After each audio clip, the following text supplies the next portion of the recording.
chemistry practical class, and for now we're going to look at quantitative analysis. So basically this is a setup for titration.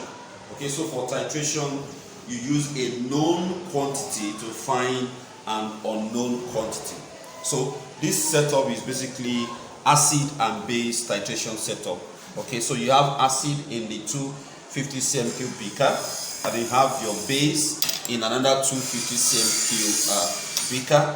Of course, you have the funnel for pouring your acid into the burette. You also have the pipette, okay, for taking certain quantity of your base into the conical flask. Okay, so your conical flask will house or host your base. Okay, this is the base, so the conical flask will host the base. Your burette normally hosts the acid. Okay, so that is the acid base titration setup. And of course here I have the indicator. Okay, so I'm going to be using this glass rod as my pipette for now. Okay, your pastor's pipette. So I'm going to be using this for dropping my indicator.